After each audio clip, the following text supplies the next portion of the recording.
I'm Damien Rider. I'm an athlete, author, creator of One Breath Meditation and an adventurer of life.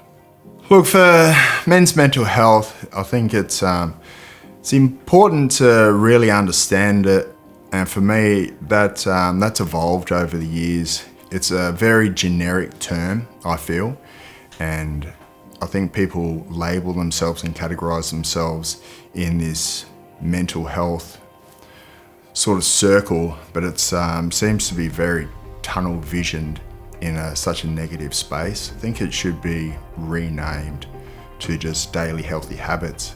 I grew up in violent childhood, home with physical, mental, emotional, sexual child abuse, domestic violence, no one to really turn to, had no father figure, no real role models, had to kind of just work everything out myself. And as a result, I saw different gurus and therapists and tried all their techniques and everything that they suggested, but it occurred to me that they're all pretty much saying the same stuff and what they're saying is not working, and as a result, I took it upon myself to go and find the answers or I was going to die trying. And I kind of just went back to what I knew was right for me in an intuitive sense, and that was, I'm a natural athlete, so I went back to that and I pretty much just pushed everyone aside for the moment and just really focused on myself and just went back to my intuitive ways and built myself to be as strong as version of myself that I could. So I think for us to be more proactive around men's mental health is really taking the pressure out of it, a lot out of that wording, and stop confusing people of what it is. Stop labeling people so quickly into different mental health issues. I mean, it used to be, you're just in a bit of a rut, but now that same situation is looked at as you've got depression. They're two very different words and strong thoughts that go into those two different words for the same situation, really.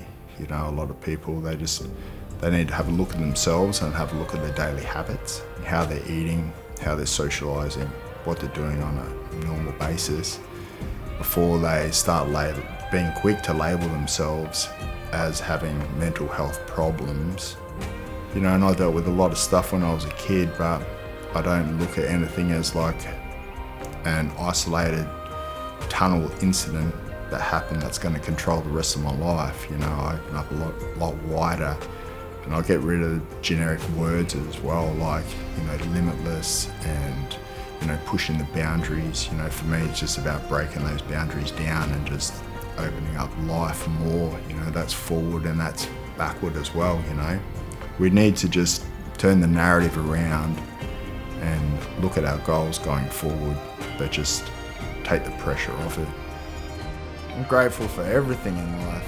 I just rode on top of a hot air balloon at 10,000 feet above the earth. No one paid me to go up there. It's something that I wanted to do and something I wanted to achieve, and grateful for all the people that allowed that to happen as well, and made it all happen for me.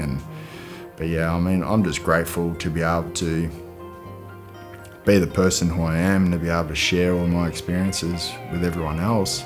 Just be able to do cool shit in life, that I want to do.